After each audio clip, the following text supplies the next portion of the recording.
And now, it's time for another Dice Tower review with Tom Vasel. Hey folks, I'm Tom Vasel, and today we're taking a look at an expansion for Vikings Gone Wild, the board game. This is an underrated deck building game that I really enjoy, and there are several expansions for it. Today we're taking a look at Guild Wars. Guild Wars is going to add ways to attack and defend against other players, which is a good portion of the game, and it also allows you to play teams. Instead of playing every man for himself or every woman for themselves, you are now playing 2 versus 2. And so, let's take a look at what comes in this expansion.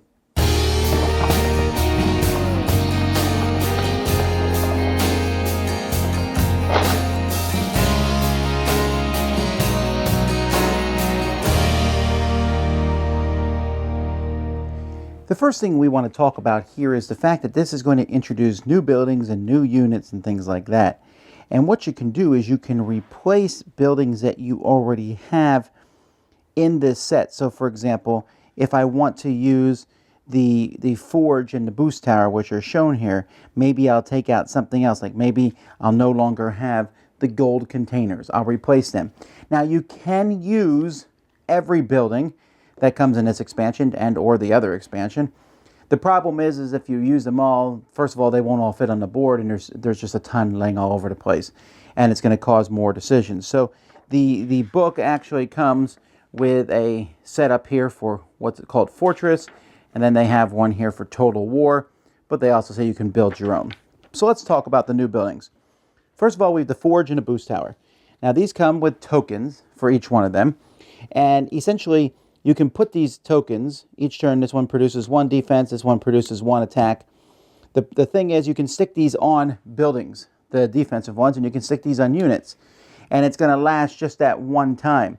So maybe I want to keep my chicken tower safe, so I throw this on it, and so now it has more defense. Well, I don't think someone's going to attack the chicken tower, but I'm sorry. Maybe I have the Dracker here, and I want to add 1 to the defense of that ship. Or maybe I have an elf archer, and this turn now he's 3 attack. These tokens do not stay from round to round. They go away at the end of the round. They're just a way to boost attack and defense. A much bigger game changer is the Wall Builder. The Wall Builder comes with these wall tokens, and you can spend a gold up to twice in your turn to build 2 of these and put them on buildings. Now these do not go away at the end of the turn, and when a unit attacks a building with wall tokens on, they have to attack the wall tokens first to get rid of them, then they can attack the building.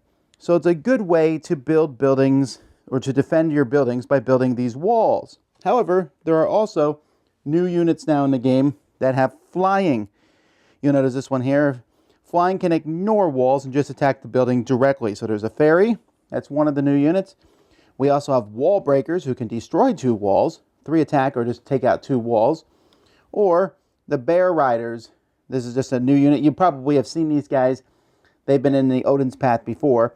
3 attack or +1. By the way, the rules do say that if you like some of these units, you can always shuffle them right into the Odin's Path. You don't have to put them out as the 3 basic units that can be gotten. Speaking of those basic units, let's look at some of the new cards from Odin's Path. Discard a flying card that's attacking you. Here we have a Goblin Copter, which is a flying. Here's a Dwarf, which lets you just destroy a wall. A Transporter here, which is a 4 attack flying. A Mini Cannon, which lets you add 2 defense or 2 attack to a card. Valkyrie Wings, which lets you add flying to a card. Or a War Axe, which lets you add +2. Here you can kill a hero who's coming after you.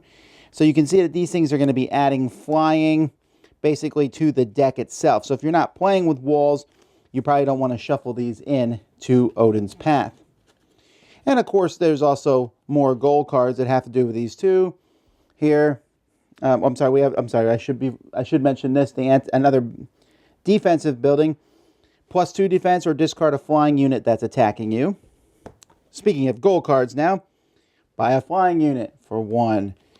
Own a boost tower. Own a forge. So you're gonna have things that match the new stuff. Now, a big change in this game, if you play with it, is alliances. This is where you're going to each get one of these cards to show which team you're on. It's going to be 2-1-2.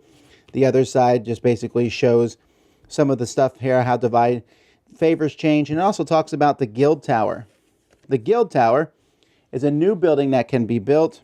Well, you start with one, and this basically lets you borrow a card from somebody else. You can upgrade this for 4, and now you can borrow also a resource from your teammate.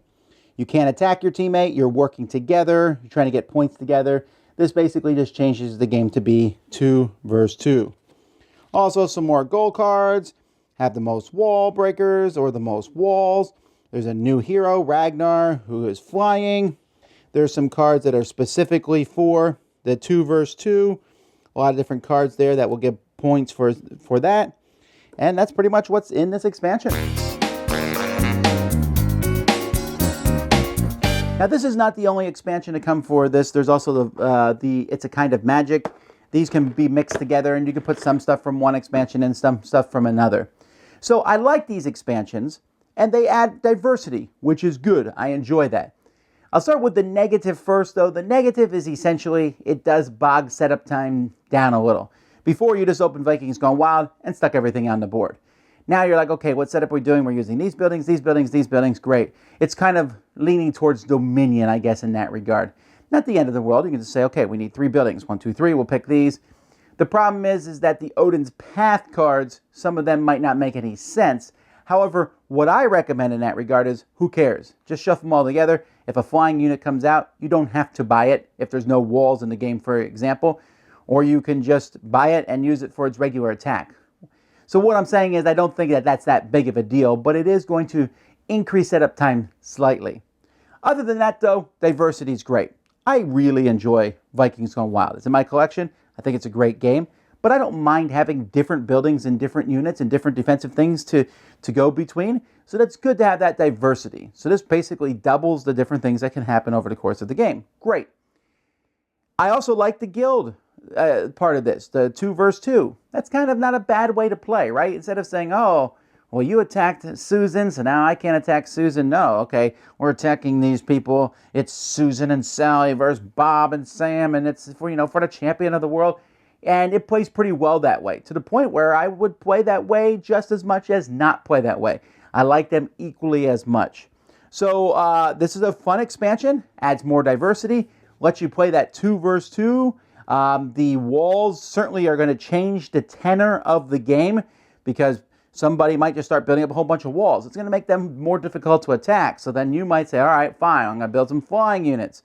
But I also really like those attack and defense boost things. Sometimes you need your guy to be just that one more attack power to get through. I like that sort of thing. Lots of fun. Adds more stuff to the game. And that's kind of an interesting cover there. For sure, a cool cover. Vikings Gone Wild, Guild Wars expansion. Dice Tower Judgment, approved. Thanks so much for watching the Dice Tower videos. Find more great videos and reviews, as well as our top-rated audio podcast at Dicetower.com. You can also find other great shows at Dicetowernetwork.com. I'm Eric Summerer, and you've been watching The Dice Tower. The Dice Tower is sponsored by Cool Stuff Inc., where you can find great games for great prices. Cool stuff in stock. Check them out at CoolStuffInc.com. Shut the door.